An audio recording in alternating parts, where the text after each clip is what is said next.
Assalamualaikum warahmatullahi wabarakatuh. Jumpa lagi di channel Healthy Wealthy bersama saya Empu Atmojo. Bagaimana kabar sobat sekalian? Semoga Anda dan keluarga senantiasa diberi kesehatan, dilimpahkan rezekinya serta dilancarkan segala urusannya.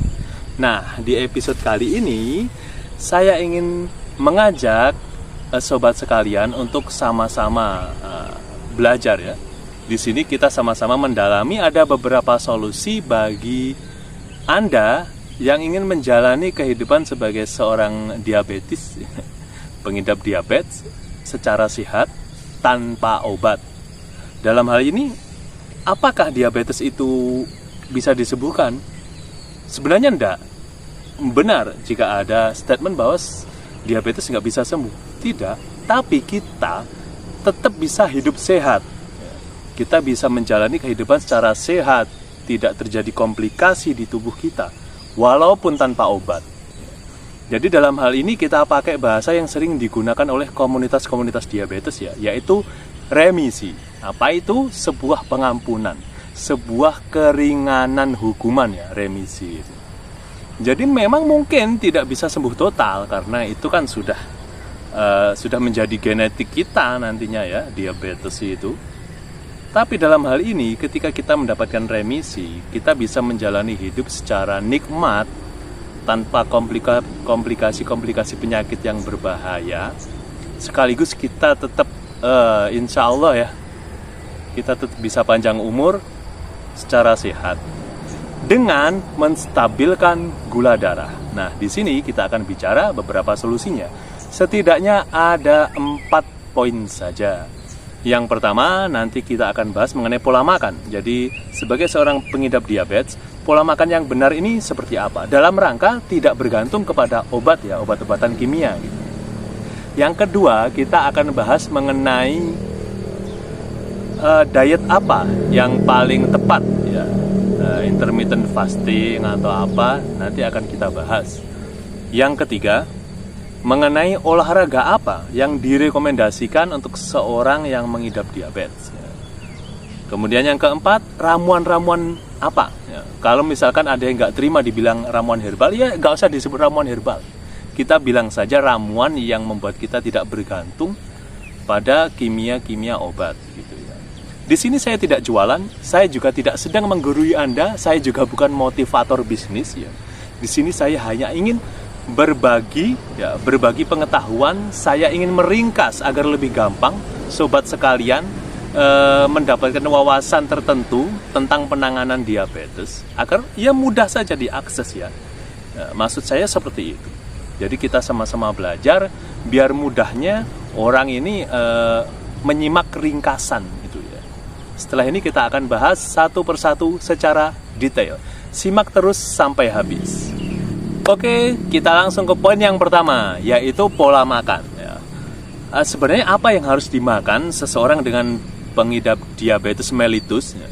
Dalam hal ini kita berbicara diabetes mellitus tipe 2 tentunya, karena 95% penderita diabetes itu jenisnya yang kedua. Ya.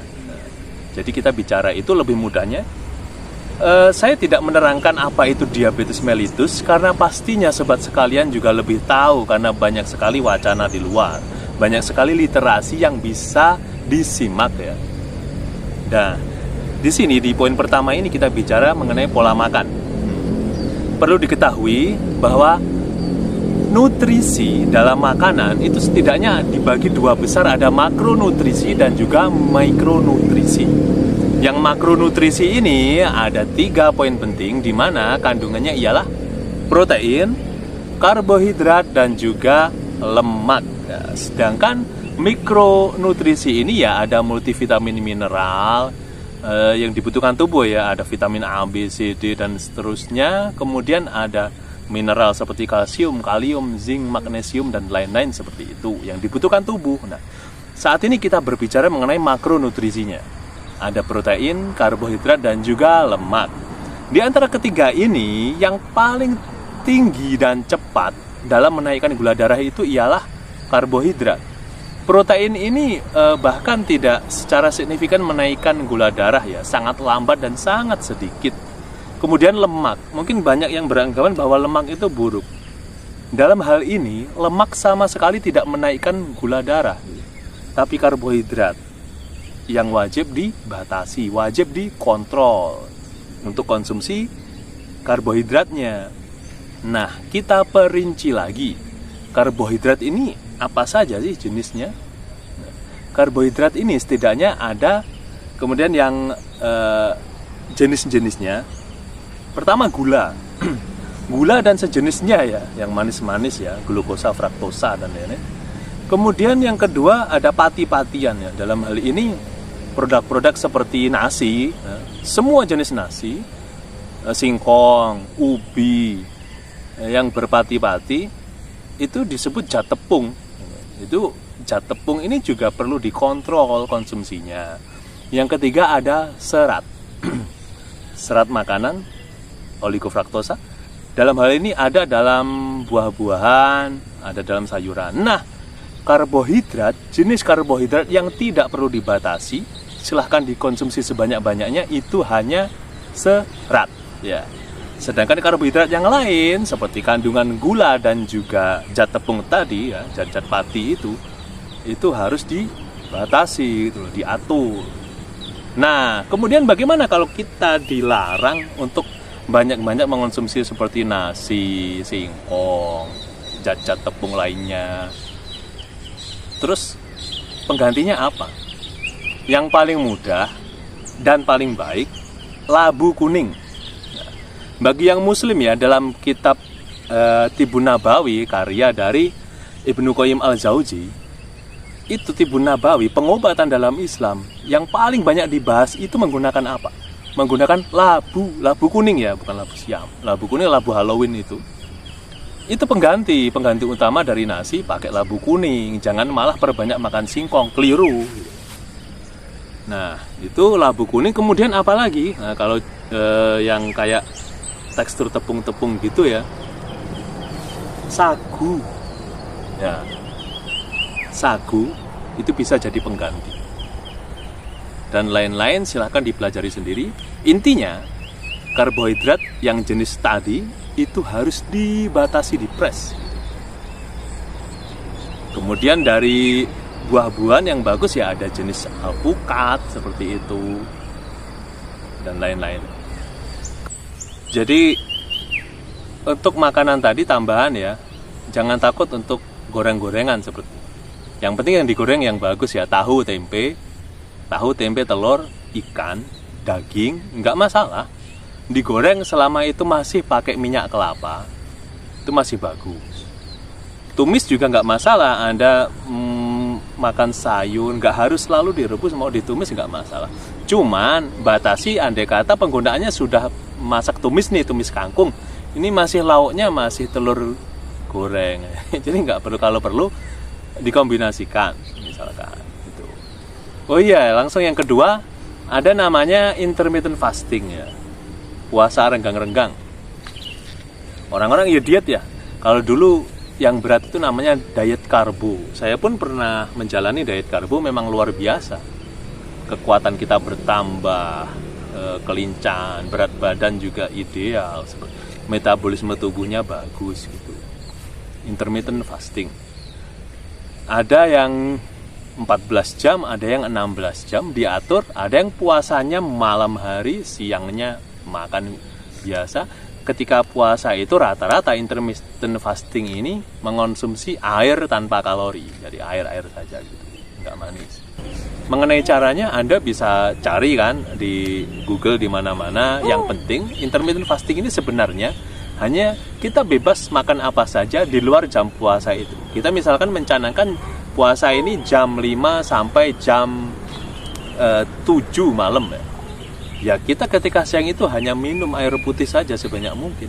Atau dibalik nih, kita bebas makan dari pagi jam 5 hingga jam 7 malam. Setelah itu kita puasa malamnya, jadi dipakai tidur, itu lebih enak, lebih ringan lah ya. Anak kecil juga bisa gitu. Cuman ya itu untuk tujuan kesehatan ya tetap saja itu lebih baik daripada ngemil hingga malam hari seperti itu. Di sini saya mengajak Anda untuk puasa betulan yang benar-benar bisa mendulang pahala. Bukan puasa Daud. Tidak semua orang sanggup melakoni puasa Daud. Di sini saya ingin berbicara tentang ada puasa yang dampaknya juga akan mirip seperti puasa Daud karena jumlahnya yang lumayan. Puasa Senin Kamis ditambah dengan Ayaumul Bid. Ya. Ayaumul Bid itu apa? Itu puasa di tanggal 13, 14, 15 dalam satu bulan. Jadi dalam satu bulan itu bisa Itu bisa 3 hari puasa dalam satu bulan ini. Ini khusus untuk yang Muslim. Mungkin kalau yang bukan Muslim bisa melakukan intermittent fasting seperti biasa ya. Jadi puasa 14 jam sambil minum itu nggak masalah. Nah, untuk yang Muslim ini ada solusi konkret nih. Karena nggak ada yang ngalahkan ini, saya rasa dampak kesehatannya gitu. Puasa Senin Kamis ya anggap saja dalam satu bulan Senin Kamis kita bisa melalui 8 hingga 9 kali kan ya. Gitu. Anggap saja 8 kali saja. Terus ditambah 3 hari yang Ayaumul Bid tadi, jumlahnya berapa? Ada 11. Dalam satu bulan kita 11 kali puasa, itu sudah mirip puasa Daud. Puasa Daud kan 15. Nah, kalau puasa ini Senin Kamis 8 kali ya dalam sebulan, ditambah Ayaumul Bid 3 kali, 3 hari ya. Itu 11 hari, itu sudah luar biasa. Jadi alih-alih kita melakukan intermittent fasting atau puasa renggang-renggang, diet karbo renggang-renggang, kita lakukan saja puasa sunnah ini, itu lebih baik. Tentu bagi Anda yang Muslim yang meyakini itu kan ya. Untuk yang lain, lakukan intermittent fasting. Poin berikutnya, poin nomor 3, mengenai olahraga ya. Sebenarnya kan ada secara logika ya, mungkin orang untuk yang bekerja secara fisik, kerja berat, aktivitas, itu kan sudah nggak perlu lagi olahraga karena dia sudah melakukan kegiatan-kegiatan. Iya, tapi bedanya dalam olahraga yang terpadu, misalkan para sobat sekalian melihat video-video saya yang lain, itu ada aturannya.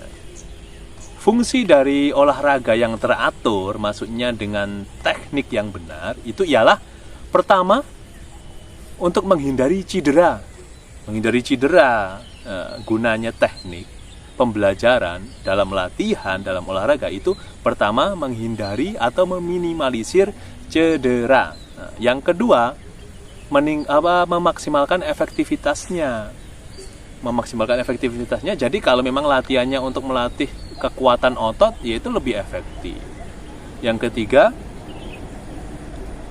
efisiensi. Jadi kayak tadi efektifnya selain untuk menambah kekuatan otot, menambah stamina kita, kebugaran. Yang ketiga, efisien. Efisien di sini tidak ada gerakan-gerakan yang mubazir gitu. Jadi itu gunanya. Maka simak juga video-video saya lainnya yang mengupas tentang olahraga-olahraga yang menunjang kesehatan secara tepat tentunya. Nah, untuk orang yang diabetes, khususnya ya, karena kenapa harus diatur? Karena ternyata jika kita terlalu lelah, terlalu capek, itu gula darah justru akan meroket, meningkat tajam gitu. Jadi ada batasannya. Olahraga setidaknya ya, jika Anda olahraganya betul-betul ya, benar-benar 10 menit, 15 menit sampai 20 menit sehari itu sudah sangat cukup. Dengan catatan olahraganya itu intensif gitu loh. Jangan lebih banyak dongengnya daripada olahraganya. Dongeng kan banyak nih di video-video saya lainnya, itu kan cuma sebentar sebenarnya. Lakukan saja itu. Singkat. Kalau Anda melakukannya sungguh-sungguh itu sudah sangat mencukupi. Olahraga untuk orang diabetes tidak perlu terlalu berat. Angkat berat, lari yang terlalu lama, bersepeda yang terlalu jauh, terlalu berat, tidak direkomendasikan. Karena kelelahan yang berlebih justru akan meningkatkan gula darah secara drastis. Jadi batasi saja, diatur. Yang penting gerakannya benar, ya. Gerakannya benar, terarah. Ya jangan lupa ikuti video-video lainnya lah. Jadi dari situ jelas gitu ya. Oke, yang terakhir poin keempat, kita akan berbicara mengenai ramuan-ramuan rahasia. Ramuan-ramuan rahasia gitu ya. Mohon maaf sobat sekalian, untuk pembahasan mengenai ramuan-ramuan rahasia insya Allah akan kami paparkan di video berikutnya agar lebih jelas dan detail. Jadi ini semua lakukan saja secara konsisten ya, istiqomah. Jangan bosan-bosan, netralkan pikiran, jangan memikirkan penyakitnya, tapi pikirkanlah amal ibadah kita. Masa depan itu hal yang belum berlaku, masa lalu janganlah jadi penyesalan. Yang penting hiduplah di hari ini, nikmati rizki Anda hari ini, rizki kesehatan, rizki waktu luang, rizki keluarga yang mencintai kita. Nah, jadilah lebih bermanfaat untuk sebanyak mungkin orang. Semakin Anda bermanfaat, ya semakin sehat.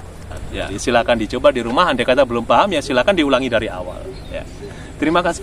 Jangan lupa bagikan ke keluarga Anda, ke tetangga, ke kerabat, ke teman kerja, agar lebih bermanfaat dan mengalir pahalanya ke kita semua. Bukan menggurui, bukan mendikte. Saya nggak jualan obat, saya nggak jualan pelatihan. Oke. Terima kasih. Assalamualaikum warahmatullahi wabarakatuh.